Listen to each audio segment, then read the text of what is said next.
জুম্মার দিন আবার রমজান মাস, জমিনটা যেন কেমন ভাবে থরথর করে কেঁপে উঠলো। ভূমিকম্প হয়েছে না হয়নি কথা বলে, একটু কথা বলবেন বাবাজি।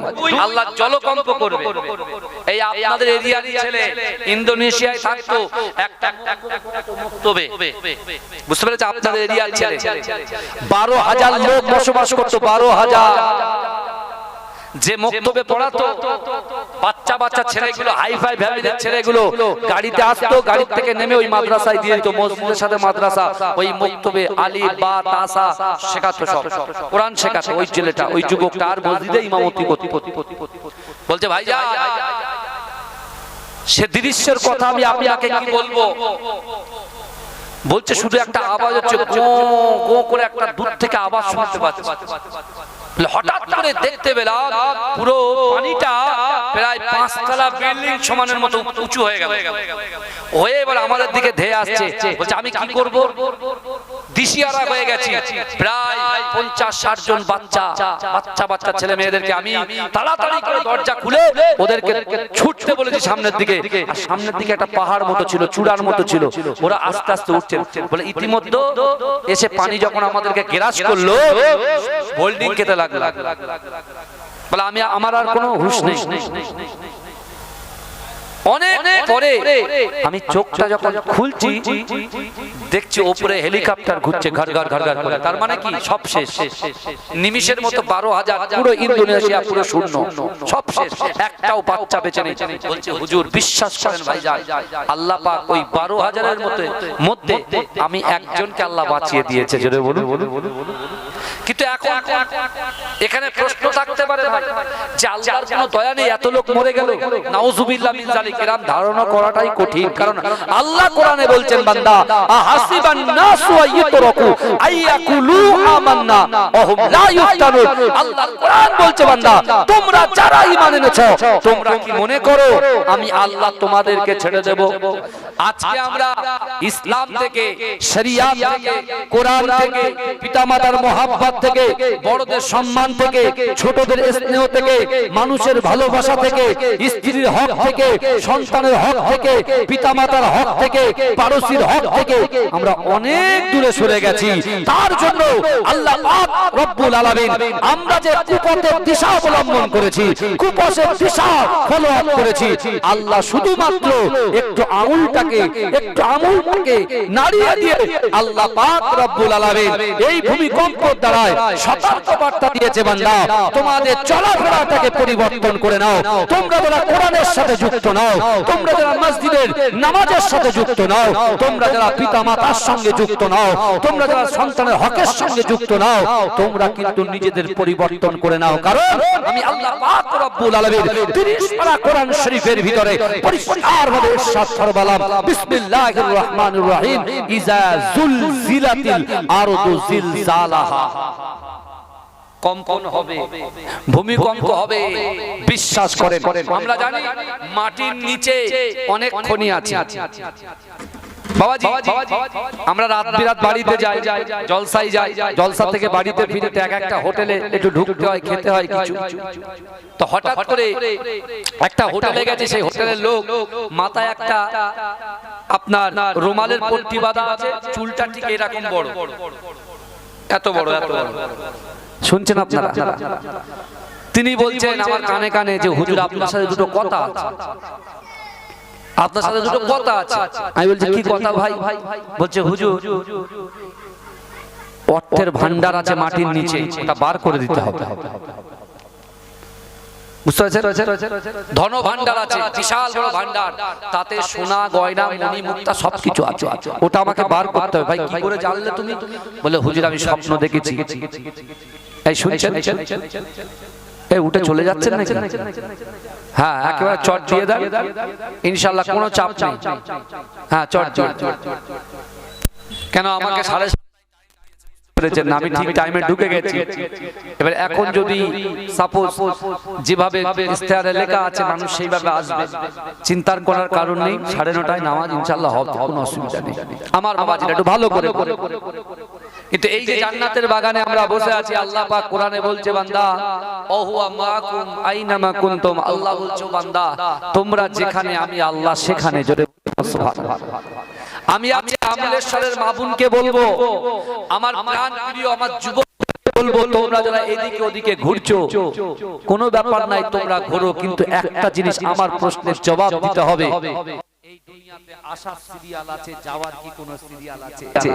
এই কথা বলে, যাবার যদি সিরিয়াল না থাকে তুমি কি করে ভাবছো যে হুজুর এখন আমার বয়স মাত্র 30 বছর, আজরাইল আমার কবজ করবে না, কুদ্দুস চাচার বয়স 80 বছর পার, তার কাছে আজরাইল শুধু যাওয়া আসা করছে, আমার কাছে নয়। এ যুবক বিশ্বাস করো, তুমি ভয় করতে পারো ও আমার বান্দারে, আমি আল্লাহ পাক তোমাদেরকে দুটো জান্নাত পুরস্কার দেব। কটা জান্নাত পুরস্কার? দুটো জান্নাত। এখানে আমরা বসেছি কিসের জন্য? অর্থ সম্পদ তো পরের কথা, আমাদের একটু আশা জলসায় বসবো, একটু আলোচনা শুনবো, এখান থেকে কিছু নিয়ে যাব, বাড়িতে গিয়ে আমল করব, আর আল্লাহ যে জান্নাত সৃষ্টি করেছে সেই জান্নাতে রাসূলুল্লাহ সাফাত পেয়ে প্রবেশ করব। জোরে বলুন না সুবহানাল্লাহ। এই ইচ্ছা আশা আছে না নাই? কথা বলে আছে। কিন্তু আমার বাবাজিরা ভাইরা, আল্লাহর কোরআন বলছে ওয়ালিমান খাফা মাকামা রাব্বিহি জান্নাতান। আল্লাহ বলছে কাল কিয়ামতের মাঠে, কাল হাসরের মাঠে আমি আল্লাহর সামনে দাঁড়ানোকে ভয় করতে। আমাদের কিন্তু আল্লাহর সামনে দাঁড়াতে হবে, কারণ আল্লাহর হাতে তারাজ্জু থাকবে, মিজানের পাল্লা থাকবে। আজকে আমার যুবকগুলো যারা মিনি মার্কেটে ঘুরছে, ওরা কি মনে করছে এই কারনামাগুলো আল্লাহর দরবারে রেকর্ড হচ্ছে কি হচ্ছে না? আমরা ভিডিও রেকর্ড করি না, এই কথা বলে সাউন্ড রেকর্ড করি। তা আজকে আমাদের জিন্দেগিতে যেদিন থেকে মায়ের পেট থেকে দুনিয়াতে এসেছি, যেদিন থেকে আমাদের উপরে নামাজ ফরজ হয়ে গেছে, সেই দিন থেকে আজব যা কিছু রাতের অন্ধকারে দিনের আলোতে প্রকাশ্যে অপ্রকাশ্যে জাহিরিতে বাতিতে যা কিছু আপনি করেছেন সব কিন্তু আল্লাহর দরবারে ভিডিও রেকর্ড করা আছে। আর এইভাবে নামাজ ছেড়ে দিয়ে, কোরআন ছেড়ে দিয়ে, মহব্বত ছেড়ে দিয়ে, ভালোবাসা ছেড়ে দিয়ে, শরিয়ত ছেড়ে দিয়ে এইভাবে ঘুরতে ঘুরতে ঘুরতে ঘুরতে হঠাৎ করে কম্পন শুরু হবে, সব উপরে চলে যাবে। মানুষ বলছে কি হলো, এটা কি হলো? মানুষ ছোটাছুটি করবে, মানুষের আমল খারাপ, বদ আমল সব তার সামনে ধরা পড়ে যাবে। আরে জিন্দেগিতে জান্নাত থেকে বার হয় আল্লাহ যে জাহান্নাম সৃষ্টি করেছে, ওই জাহান্নামের ভিতরে দুটো দল থাকবে। ও লোকেরা, ওই জাহান্নামের ভিতরে দুটো দল থাকবে, একটা হলো কাফের আর মুশরিকদের একটা দল। ও লোকেরা, কাফের এবং মুশরিক একটা কাতারে দাঁড়াবে, আর যাদের ভিতরে ঈমান থাকবে কিন্তু নামাজ থাকবে না, রোজা থাকবে না, যাকাত থাকবে না, দান খায়রাত থাকবে, আল্লাহর রহমতে আল্লাহ পাক ওই সকল বান্দাকে জাহান্নাম থেকে পার করে আল্লাহর দয়ার জান্নাতে প্রবেশ করিয়ে দেবে। বলে না, আমার কথা বুঝতে পারছেন তো? তাকবীর দেন, নারে তাকবীর। গলার আওয়াজ কিন্তু আমলেশ্বরের মতো হচ্ছে না তো অন্য জায়গার মতো আওয়াজ হচ্ছে বাবা। আমলেশ্বরের মাটি পবিত্র মাটি, আমলেশ্বরের বাবাজিদের অন্তর হচ্ছে পবিত্র অন্তর। জোরে বলবেন না? আমি গুনাহগার মাঝেরাটি হুজুর পীর কেবলা আওলাদ এসেছি। মাঝেরাটি হুজুর পীর কেবলা যে হায়াতটা পেয়েছে, সেই হায়াতকে আমরা পাবো বলে মনে হয়। 104 বছর হায়াতে ছিলেন, 104 বছর, বুঝতে পেরেছেন? কিন্তু 104 বছর জিন্দেগিতে তিনি কোন মানুষকে কটু কথা বলেননি, কোন মানুষকে আঘাত দেননি। তাই তো জাতি ধর্ম বর্ণ নির্বিশেষে প্রত্যেকটা মানুষ তার জানাজা নামাজে 2010 সালে 30 লক্ষর অধিক মানুষ একসঙ্গে জানাজার নামাজ আদায় করেছেন। জোরে বলে, জোরে বলবেন। আল্লাহর রাসূলের সুন্নাত, আল্লাহর রাসূলের চরিত্র, আল্লাহর রাসূলের ক্যারেক্টার, আল্লাহর রাসূলের স্বভাব যদি কোনো মানুষ নিজে নকল করে নিতে পারে, বিশ্বাস করেন সে জিন্দেগিতে আর পিছনে তাকাতে হয় না। বাবাজি চিন্তা করেন, তাহলে জাহান্নামে কটা দল থাকবে বাবাজি একটু বলেন? দুটো দল। আমরা এই দলের মধ্যে পড়বো না, ভালো করে ভাবতে পারি। শুধু জলসা দিয়েছে, হুজুররা আসছে বলে চলে যাচ্ছে, আগামীকাল যেমন ছিল তেমন ও করলে হবে। এমনি এমনি দিন আসেনি বাবা, এমনি এমনি আপনার বাড়িতে কোরআন নাই, কোরআনে তো সব উইপোকা লেগে গেছে। জাল বুনে দিয়েছে, জানেই না, খবরই না যে সানসেটের উপরে কোরআনগুলো পড়ে আছে। একটু ভালো করে কালকে গিয়ে ঝাড়বে। আর আমার যুবকরা এখন নামাজ পড়ছে কি, ওরা ফরজ নামাজ বাদ দিয়েছে, দিয়ে এখন সবে বরাতের নামাজ পড়ছে, সবে ফজরের নামাজ পড়ছে, তাই না? এখন আবার আমাদের একটা ট্র্যাডিশন হয়ে গেছে। আমি কিন্তু এর বিরোধী নই, কোনো বলবেন না, কারণ ফরজ নামাজের পরেও আগে আপনার ফরজ, তারপরে অন্য কিছু। নামাজ আল্লাহ ফরজ করেছেন আমাদের উপর, রোজা আল্লাহ ফরজ করেছেন, যাকাত আল্লাহ ফরজ করেছেন, কিন্তু ইসলাম মানে শান্তি। ইসলাম জোর-জবরদস্তি কারোর মাথায় চাপিয়ে দেননি আমার আল্লাহ। জোরে বলে। যদি বলেন হুজুর কেন, আপনি দেখেন বুনিয়াল ইসলাম ওয়ালা খামসিন, ইসলামের 5টা স্তম্ভ আছে, কলেমা, নামাজ, রোজা, হজ আর যাকাত। কিন্তু কলেমা, নামাজ, রোজা এই তিনটে, কে গরিব, কি আমির, কে ফকির, কার বাড়ির ছাদ আছে, কে খেতে পাচ্ছে, কে পাচ্ছে না, ওসব দেখা হবে না, সবার জন্য সমান। আর হজ আর যাকাত যারা সাহেবে নিসাব, যারা ধনী ব্যক্তি, যাদের অর্থ পুরো ফ্যামিলি চালিয়ে, সংসার চালিয়ে 1 লক্ষ টাকা যদি থাকে, বুঝতে পেরেছেন, ওই 1 লক্ষ টাকা 2,500 টাকা আপনার জন্য যাকাত দেওয়াটা ফরজ। বাবাজি, এখানে কিন্তু আমরা অনেক মানুষ বসে আছি, আমরা নামাজের পার্টিতে আল্লাহর কাছে দোয়া চাই, আল্লাহ আপনি আমার ব্যবসায় বরকত দেন, বলি কি বলি না? আল্লাহ আমার সন্তান নাই, আল্লাহ আপনি একটা সন্তান দেন। মেয়ে সন্তান দিলেও হবে, ছেলে সন্তান দিলেও হবে, কিন্তু একটা সন্তান। আল্লাহ আপনি আমার রুজিতে বরকত দেন, আল্লাহ আমার সংসারে শান্তি দেন, আল্লাহ আমার সন্তানের মেধা শক্তি বৃদ্ধি করে দেন। ভালো করে বুঝবেন, আল্লাহর কাছে আপনি চাইছেন, আল্লাহ আপনি আমাকে গরিব থেকে ধনী বানিয়ে দেন। বাবাজি ভালো করে এইসব কিন্তু দেখবেন আর কিছু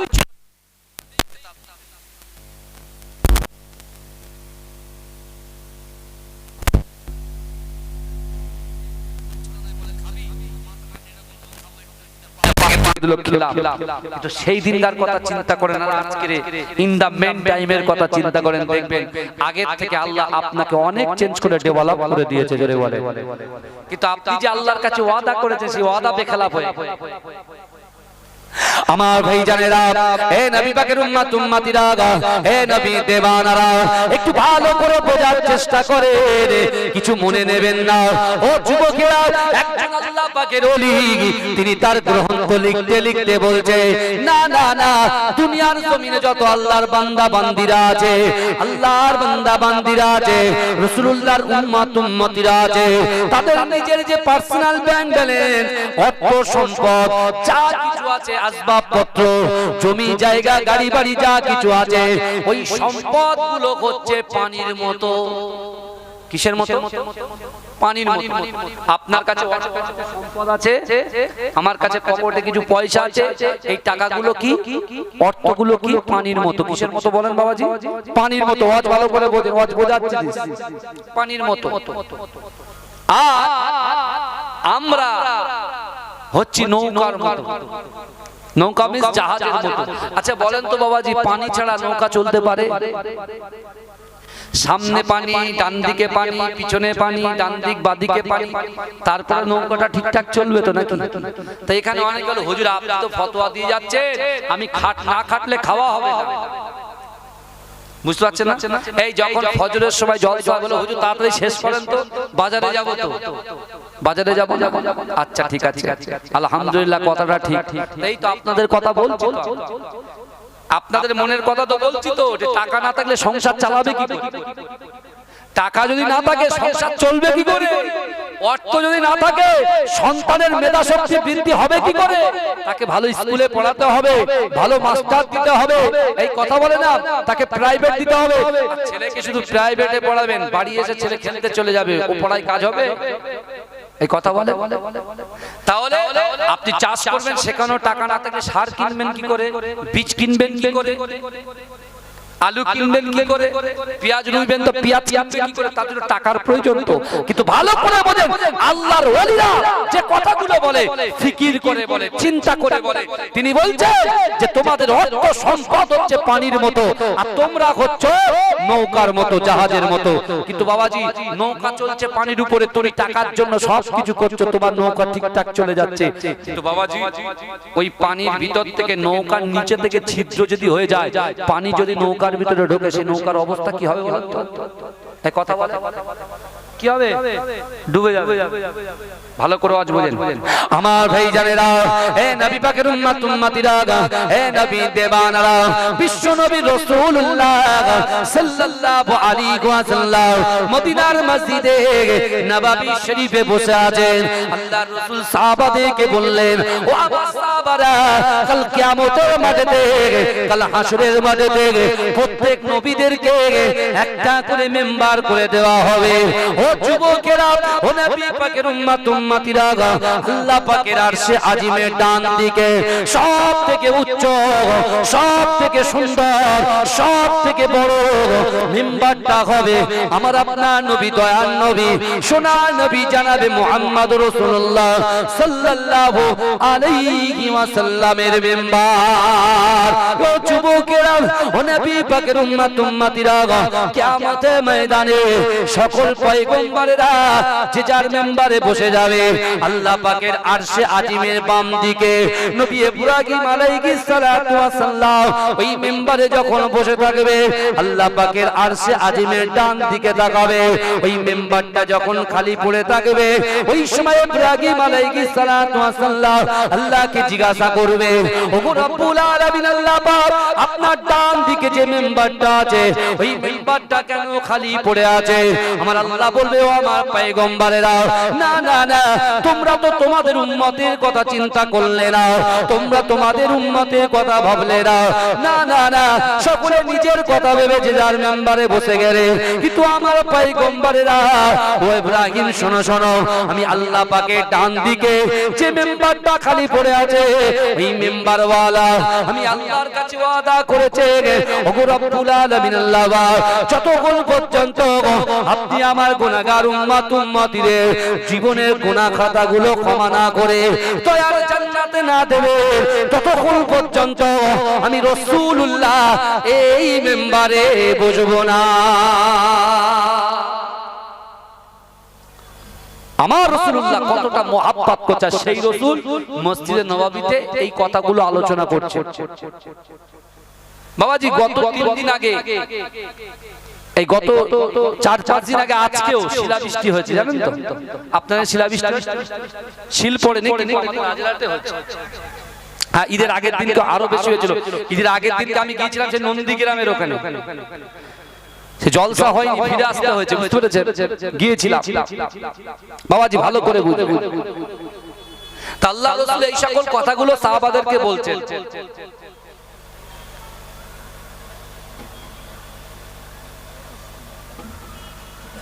আমার বাবাজিরা, রাসূলুল্লাহ বলতে লেগেছে, আমার সাহাবারা, তোমরা কি জানো আল্লাহ পাক বান্দা বান্দির উপরে গুসা করে, রাগ করে। আল্লাহ পাক বান্দার উপরে কি করে? রাগ করে, গুসা করে। আমরা যেরকম রাগ করি, রাসূলুল্লাহ প্রথম বললেন, এই সাহাবারা তোমরা রাগ করো? বলছে হ্যাঁ করি। সাহাবারা রাসূলকে প্রশ্ন করছে, ইয়া রাসূলুল্লাহ আপনিও তো করেন? বলে হ্যাঁ করি। আবার রাসূল বলছে ঠিক আছে, তোমরা রাগ করো, আমিও রাগ করি, ঠিক আছে, কিন্তু আল্লাহও কিন্তু বান্দার উপরে রাগ করেন, গুসা করেন।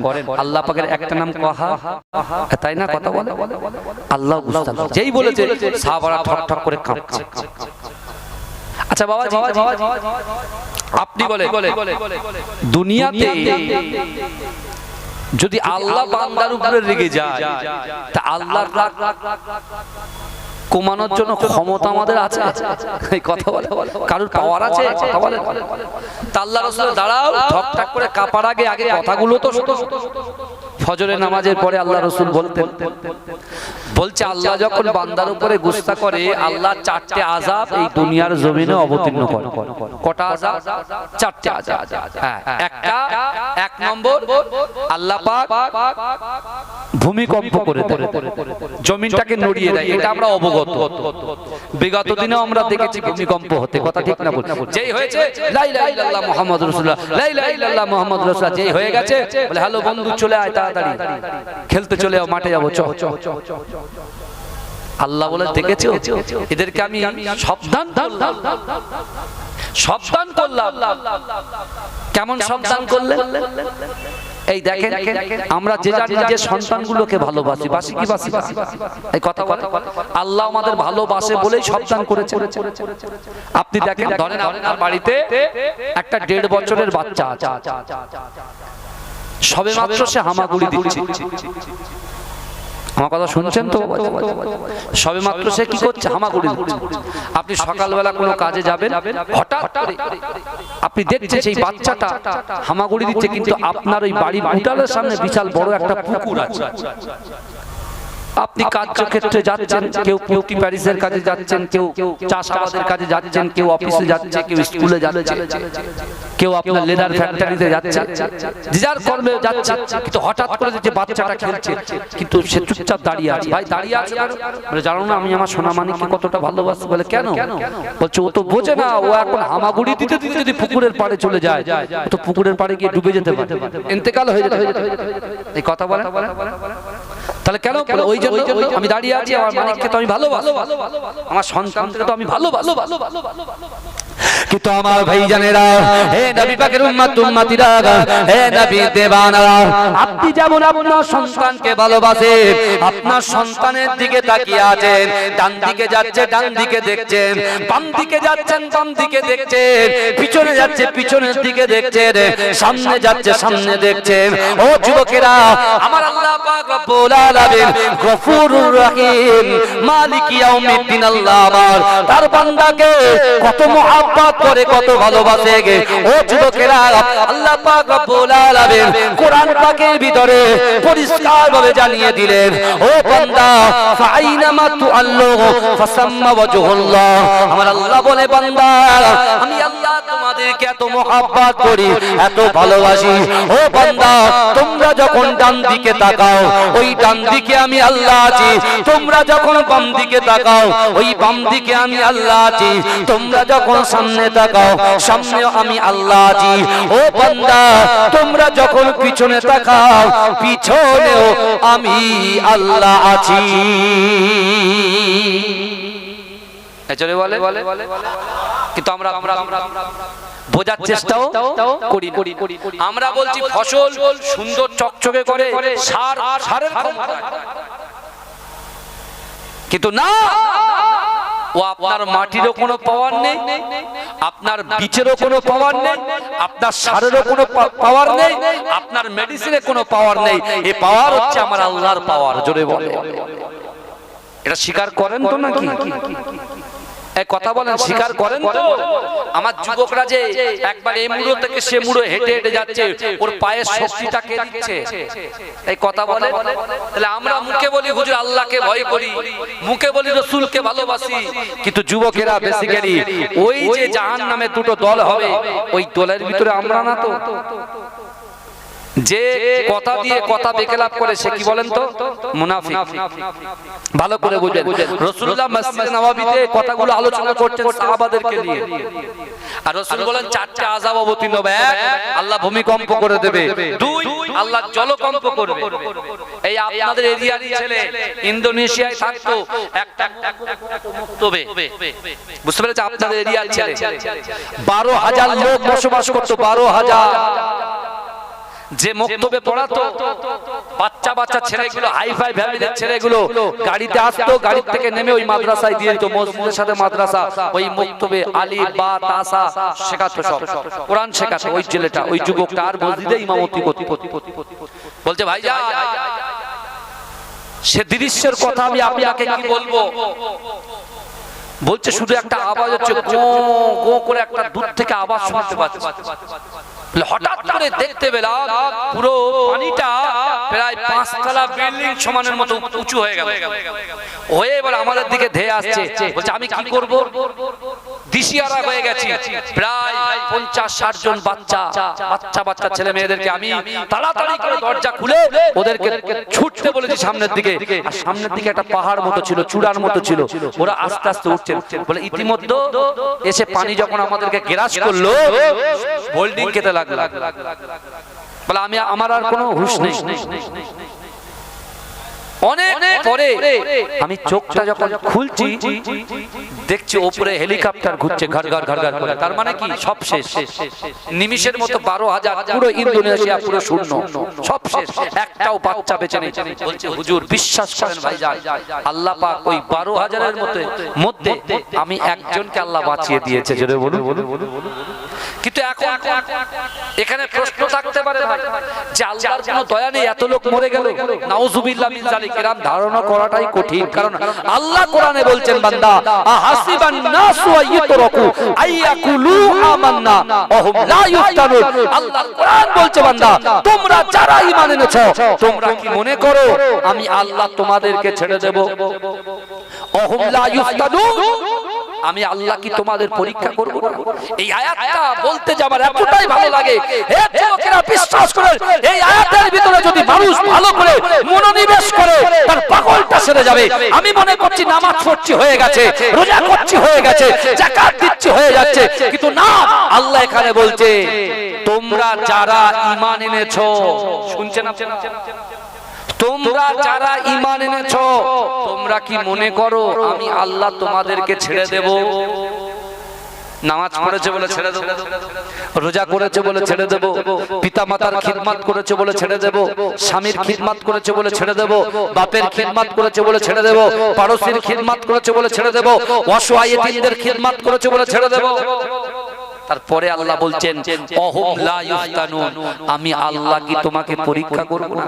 তুমি মাকে ভালোবাসো, মা তোমাকে, তুমি যত মায়ের কাছে মা তোমাকে দূরে ঠেলে দেবে, আমি আল্লাহ দেখব তুমি মাকে ভালোবাসো, মা তোমার ভালোবাসে না, এখানেই আছে পরীক্ষা। তুমি বিশাল 800 বিঘা জমি ভেড়ি চাষ করছো, মাছের চাষ করছো 800 বিঘা, তুমি মনে করছো একটা ভেড়িতে যদি লস খায়, এই ভেড়িটা আমার তুলে দেবে। আমি আল্লাহ পুরো ভেড়িতে, পুরো ব্যবসায়, পুরো বাণিজ্যে, তোমার দোকানে আমি আল্লাহ কি করব? তোমার সম্পদকে হ্রাস করে দেব, কমিয়ে দেবো। দেখবো যে বান্দা কোন দিকে, ও মুশরিকদের দিকে, কাফেরদের দিকে, না ও ঈমানদারদের দিকে। ভালো করে বোঝেন, যদি শেষ পর্যন্ত থাকেন তা কিছু বুঝে যাবেন ইনশাআল্লাহ। কিন্তু আমার ভাইরা, আজকে আপনাদের গ্রামে কি পরীক্ষা হলো? এখানে একটা সুদ বেরোনো একটু জিনিস, একটা জিনিস ভাবে, এখানে অনেক আমার হাজি সাহেব বাবাজিরা অনেকে আছেন এই গ্রামে। এখন বাংলার জমিনে মসজিদ আছে, এই কথা বলা আছে না? তা আল্লাহ পাক রব্বুল আলামিন এই বাংলা থেকে টেনে একদম সেই মক্কায় আরাফাতের ময়দানে হাজী সাহেবকে অবস্থান করাচ্ছেন কি করাচ্ছেন না? তাহলে বাংলা থেকে টেনে নিয়ে আল্লাহ যে জায়গায় অবস্থান করালেন আরাফাতের ময়দানে, বান্দাকে টেনে নিয়ে যাওয়ার আরাফাতের ময়দানে অবস্থান করানোর কারণটাই হলো আমার আল্লাহ ওই বান্দার গুনাহকে ক্ষমা করতে চায়। জোরে বলে, জোরে বলবেন, জোরে আওয়াজটা হচ্ছে না বাবাজি, একটু জোরে তাকবীর দেন তো, নারে তাকবীর। আমরা তো আল্লাহকে খুশি করতে এসেছি নাকি? কথা বলা। তাহলে আল্লাহকে যদি খুশি করতে চাই, তাহলে এখানে বসে কারা কারা রাসূলুল্লাহকে ভালোবাসেন একটু হাত তোলেন। একটু তাকবীর দেন, নারে তাকবীর, আর জোরে তাকবীর দেন, নারে তাকবীর। আমি যদি এরকম হাত তুলি, জোরে সুবহানাল্লাহ হবে? কই দেখি একবার, দেখি। তা মুখ দিয়ে বললে হবে না, হুজুরের মতো হাত তুলতে হবে। চলে বুঝলেন? এই হাত না সব ব্যথা হয়ে আছে, হাত তুলে তুলে, কারণ এটাও তো কিন্তু আল্লাহর কাছে জবাব দিয়ে করতে হবে, ফাঁকি দেওয়া যাবে। তা আপনারাও ফাঁকি মারবে না, মাটিটা আল্লাহর কাছে সাক্ষ্য দিয়ে সব বেকার করে যে আল্লাহ ফাঁকি মেরেছে। বুঝতে পারছেন? আমাদের অবস্থা কিরকম জানেন বাবাজি? একটা কথা বলি, হাদিসের কথাও না, কোরআনের কথাও না। আমি এতক্ষণ পর্যন্ত যা কিছু বলেছি হাদিস কোরআন থেকেই বলছি। এবারে একটু হাদিস কোরআনের বাইরে একটা বখাটে ছেলে, একটা ইয়াং ছেলে, সে তার মনের ভাবটা ফুটিয়ে তুলেছে তার মনের কথা অনুযায়ী। বলবো কি একটু শোনেন, বুঝবেন। তাদের অবস্থা আমাদের মতো হবে না তো। এখন একটা যুবক ছেলে, তার গায়ে যৌবন ভর্তি, বুঝলেন? যৌবনে ভরপুর এরকম একটা যুবকের কাছে আজরাইল এসেছে জান কবজ করতে। যার জান যখন কবজ করার টাইম হয়, আল্লাহ কি করে, একটা ফাইল বা একটা কাগজ আল্লাহ তার হাতে দিয়ে দেয়, নামগুলো নোট করা থাকে যে আজকের সকালে কার কার জানটা কবজ করা হবে, 1 2 3 3 করে মেনশন করা। তাজরাইল যখন এসেছে জান কবজ করতে, তখন বলছে যে আমার মতো একটা শক্তিশালী ছেলে এখন এই মুহূর্তে মরে গেলে মানায়, ইন্তেকাল হয়ে গেলে মানায়, আপনি আমার জানটা কবজ করতে এসেছেন। বলছে কি করবে দোস্ত, আমি আজরাইলের নয় তো আল্লাহর হুকুম, তা আল্লাহ যেটা হুকুম করবে সেটাই আমি পালন করব। বলে দেখেন, আমি ইয়াং ছেলে, মুরব্বিদের জান কবজ করবে না, আমার কেন যুবক ছেলে জান কবজ করবে? ওতে নিজে নিজে আর কি আবেগে ও নিজে নিজের কথাগুলো বলছে আর লিখছে। তখন আজরাইল বলছে যে কি করা যায়? বলে ওসব জানি না, তাহলে জান যে কালে কবজ করবেন তাহলে আমি একটু আপনাকে খিদমত করতে চাই। তা বলছে তুমি কি খিদমত করবে? বলে আমি একটু কিছু খাওয়াই, আপনাকে আপ্যায়ন করি, আপনি আমার মেহমান, কিছুক্ষণ পরে ইন্তেকাল হয়ে যাব, ইন্তেকালের আগে একটু খাইয়ে দিয়ে। বলে কি খাওয়াবে? বলে আমি তোমাকে 1 কাপ চা খাওয়াবো। বুঝতে পেরেছেন? 1 কাপ চা খাওয়াবে। তা চা যখন খাওয়াবে, তা আজরাইল বসে আছে, ও নিজে নিজে লিখছে, নিজে নিজে ধারণা করে বলছে, কেমন পাগল দেখেন। সে তখন বলছে যে আজরাইলকে যখন চা আমি করলাম, করার পরে আমি ওতে ঘুমের ওষুধ দিয়ে দিলাম, ঘুমের মেডিসিন দিয়ে যখন আজরাইল হাতে দিল, আজরাইল সেটা খেয়ে নিল এবং ঘুমিয়ে গেল। তা ঘুমিয়ে যখন গেছে, ওই বকাটে ছেলে কি করছে, আস্তে আস্তে ওই লিস্টটা নিয়ে এক এক করে তার নামটা ছিল ওটা ভালো করে কেটে 100 নম্বরে তার নামটা বসিয়ে দিয়েছে। 100 নম্বরে যেই নামটা বসিয়ে দিয়েছে, এখন আজরাইল ঘুম থেকে উঠে খুব আনন্দ চিত্তে বলছে, যাক তুমি একটা যুবক ছেলে, এত জায়গায় জান কবজ করতে গেলাম, কেউ চা পানি খাওয়ালো না, কিন্তু তুমি খাওয়ালে, তোমার উপর আমি খুব খুশি হয়েছি। কিন্তু যাও, তুমি শুধু আপ্যায়নটা করেছো বলে আমি আজকে 1 থেকে আর কাউন্টিং করব না, 1 থেকে আর জান কবজ করব না, আমি জান কবজ 100 থেকে শুরু করব। বুঝাচ্ছেন? বুঝতে 100 থেকে শুরু করব। এখন ভাই আমাদের অবস্থাটা কিন্তু এরকম জায়গায় পৌঁছে যাচ্ছে। বুঝতে পেরেছে? আমার যুবকরা মনে করছে জবি হোগা বাদ মে দেখা যায়গা, পিকচার আবি বাকি হে। কিন্তু যুবকেরা, আল্লাহর কোরআন বলছে বিসমিল্লাহির রহমানির রহিম, নাহনু আকরাবু ইলাইকা বিল হাবলিল ওয়ারিদ। আল্লাহ বলছে বান্দা, তোমাদের ঘরের শিরা উপশিরা থেকে অতি নিকটবর্তী আমি আল্লাহ তোমাদের সাথে থাকি। জোরে বলেন না সুবহানাল্লাহ। তুমি যতই চিন্তা করো, তুমি মন গড়া কাজ করতে পারো না, এই কাজগুলো তুমি মন গড়া। তাই আল্লাহর একজন ওলি বলছে, তোমাদের সম্পদ হচ্ছে পানির মতো, আর আমরা হচ্ছি জাহাজের মতো, আমরা হচ্ছি নৌকার মতো। কিন্তু যুবকেরা, বর্তমান মানুষ অর্থ সম্পদের পিছনে ছুটতে ছুটতে, অর্থের মোহে, সম্পদের মোহে, মহাব্বতের মোহে আজকে শরিয়াত থেকে অনেক দূরে সরে গেছে, অর্থাৎ পানির কাছে বর্ষতা স্বীকার করে ফেলেছে। কিমান করে এমন ভাবে চলাচল করছে, পানি কি করেছে, জাহাজকে ছিদ্র করে ফেলেছে, আর পানি জাহাজকেই গ্রাস করে নিয়েছে। মানুষ শেষ, মানুষ আমার ভালো করে বলে, ওই ভাই যে ইন্দোনেশিয়ায় যে জলকম্প, এই জলকম্প আল্লাহ যখন রাগান্বিত হয় বান্দার উপরে, সতর্ক বার্তা দেওয়ার জন্য আল্লাহ জলকম্প করে। 1 ভূমিকম্প, 2 হচ্ছে জলকম্প, 3 নম্বর আল্লাহ আকাশ থেকে আগুন বর্ষণ করে। বিদ্যুৎ চমকে আগুন ধরিয়ে যায়, উল্কা বর্ষণ হয় কি হয় না কথা বলে। তারপরে 4র্থ নম্বর আল্লাহ আকাশ থেকে শিলা বৃষ্টি বর্ষণ করে, পাথর বর্ষণ করে। ওটা পাথর তো নাকি কথা বলে। আল্লাহর রাসূলের সাহাবারা সব অবাক। আচ্ছা, এই আমলেশ্বরের ভাইরা আপনারা বলেন তো দেখি, আল্লাহ যদি শিলা বৃষ্টি দেয় আর যত ওই আপনার চাল ঝাড়ে না, ধান ঝাড়ে, ওটাকে কি বলে? পাটা বলে তো, কি বলে ওটারে? চেরি। চেলি চেলি এখন সব চেলি দিয়ে যদি এইভাবে আমরা ধরে রাখি কাজ হবে কি? এই কথা বলে। এখন যদি জলকম্প এই যে আপনার খালের পানি যদি ওভারফ্লো হয়ে যদি ঘুরে আসে পুরো আমলেশ্বর মাধবপুর, এই বুঝতে পেরেছেন? আপনার এইদিকে আরো যে গ্রামগুলো আছে আপনার তালসেরিয়া, বুঝতে পেরেছেন? এইসব গ্রামগুলো আছে, সব গ্রামের মানুষ যদি পাল দেয় কাজ হবে? হবে না। সাহাবারা বলছে যে যেমন মুরগিকে কেটে দিলে ছটফট করে, সাহাবারা ছটফট করছে। আল্লাহ রাসূল বলছে কি হলো? বলছি ইয়া রাসূলুল্লাহ, এখন এই আযাব যদি আপনার উম্মতের উপরে আল্লাহ নাযিল করে তাহলে আপনার উম্মতেরা বরবাদ হয়ে যাবে, সরকার হয়ে যাবে। এই যে ওখানে যেখানে আল্লাহর নাম সেখানে আমার রাসূলুল্লাহর নাম, জোরে বলুন না সুবহানাল্লাহ। আমার রাসূল তার ৬৩টা বছর জিন্দেগিতে একটা সেকেন্ডের জন্য, একটা মিনিটের জন্য, একটা ঘন্টার জন্য উম্মতে মুহাম্মাদীকে ভুলে যায় না, জোরে বলুন না সুবহানাল্লাহ। কিন্তু আমরা দুনিয়ার মোহে পড়ে, দুনিয়ার লোভে পড়ে সব ভুলে গেছি আমার ভাইরা। তাহলে কারা কারা বলেন, কারা কারা রাসূলুল্লাহকে ভালোবাসেন? একটু হাত তোলে। তাকবীর দেন, নারে তাকবীর, আর জোরে তাকবীর দেন, নারে তাকবীর। আমি যখন হাত তুলবো জোরে সুবহানাল্লাহ হবে তো? এমন সুবহানাল্লাহ বলতে হবে এ মুড়ো থেকে সে মুড়ো যেন শোনা যায়। কারণ এই যে যুবকগুলো তাদের কলবে গিয়ে ধাক্কাটা দেয়, আর শয়তান পালায়, শয়তান পালালেই ওরা আসবে, তার আগে আসবে না। কেন 1 মাস বাঁধা ছিল তো, রেস্টটা কাটাতে হবে না? বুঝাচ্ছে? ওই একটু হাত তুলে দেখেন, আরো জোরে, আরো জোরে। তাহলে আমি হাত তুলে জোরে সুবহানাল্লাহ হবে। ওরে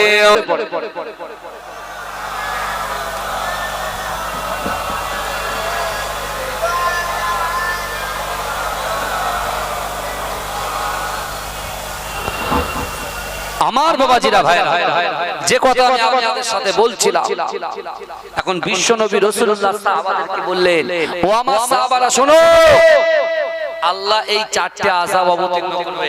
আজকে আমলেশ্বরের বাবাজিদেরকে আমি বলে যাই, আপনার পীরের আওলাদ হিসেবে এই 4টে আযাব রক্ষা করার ক্ষমতা আমাদের আছে। কার আছে? আল্লাহ আছে।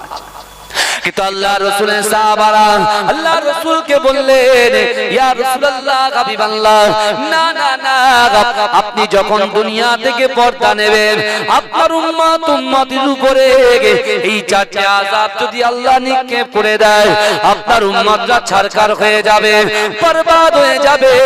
কিন্তু যুবকেরা, একজন সাহাবা বললেন, ইয়া রাসূলুল্লাহ, ইয়া হাবিবাল্লাহ, হুজুর আপনি বলুন, বলুন কি এমন কাজ করলে, কি এমন আমল করলে আসমানের উপরে এই 4টে আযাবকে আল্লাহ পাক আসমানের উপরে রুখে দেবে?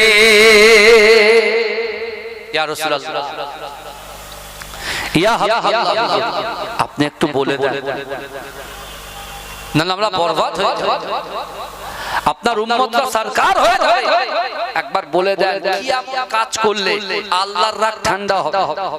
এটা দরকার আছে না নাই? কথা বলো, দরকার। আপনাদের এই আমলেশ্বর গ্রামে মক্তব আছে, বাচ্চাদের পড়ার জন্য মাদ্রাসা আছে, সকালে বিকেলে পড়ানোর জন্য মাদ্রাসা নাই? ওই দেখেছেন? তাড়াতাড়ি চিন্তা করেন, কোন আল্লাহর বান্দার মাধ্যম দিয়ে মাদ্রাসাতে আপনার বাড়ির বাচ্চাগুলো আপনার ইমাম সাহেবের কাছে পড়তে আসে তো নাকি? আসে না? কেউ বলছে আসে, কেউ বলছে আসে নেই। তা কোথায় যাবে? আচ্ছা, জমি জায়গা নেই, আছে দিতে হবে।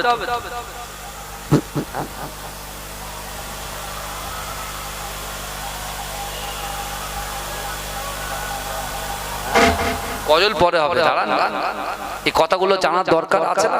কথা বলে, গজল তো হবে। এই গজল বলি বলে সব ঠিকার করে দিচ্ছে আমাকে, জানেন না? গজল বলা বন্ধ করে দেবো, জলসার দাওয়াত দিতে না হলে দিতে হবে। আমার বাবাজিরা, বাবা এই যে ভাই সাহেব চাপ ডাইরেক্ট তুলে দিলেন, হ্যাঁ হ্যাঁ সব ডাইরেক্ট হয়ে গেলে অসুবিধা, বুঝতে পারছেন? একটু গলাটা তো ভেজাতে হবে নাকি? আপনার সুবহানাল্লাহ বলতে কতবার আপনাদের বলছি পেশার পেশে সুবহানাল্লাহ বলেন, সুবহানাল্লাহ, আমার অবস্থা কি হবে? তাকবীর দেন, নারে তাকবীর। চিন্তা করার কোনো কারণ নেই। আজকে আপনার এই গ্রামে আমার সামনে পিছনে ডান দিকে বাঁ দিকে কবরস্থান আছে না? না, সেই কবরে আমাদের বাপ শুয়ে আছে, মা শুয়ে আছে, দাদা শুয়ে আছে, দাদি শুয়ে আছে, নানা শুয়ে আছে। আর আজকে 8:30টার পরে এই জান্নাতের বাগানে আপনাদের মূল্যবান সময়কে ত্যাগ করে দিয়ে এই জান্নাতের বাগানে যতক্ষণ বসে থাকবে ওয়ায়ুসাব্বিহুনাকা ওয়ায়ুহাম্মিদুনাকা ওয়ায়ুকাব্বিরুনাকা, যারা সুবহানাল্লাহ বলছেন, আলহামদুলিল্লাহ বলছেন, আল্লাহু আকবার বলে তাকবীর দিচ্ছেন, ওই কবর ওয়ালার বাড়ি থেকে তার নাতি, তার পোতা, তার সন্তান, তার পুত্র, তার কন্যা যারা এই জান্নাতের বাগানে বসে আছে, এই জান্নাতের বাগানে বসার জন্য অটোমেটিক আল্লাহ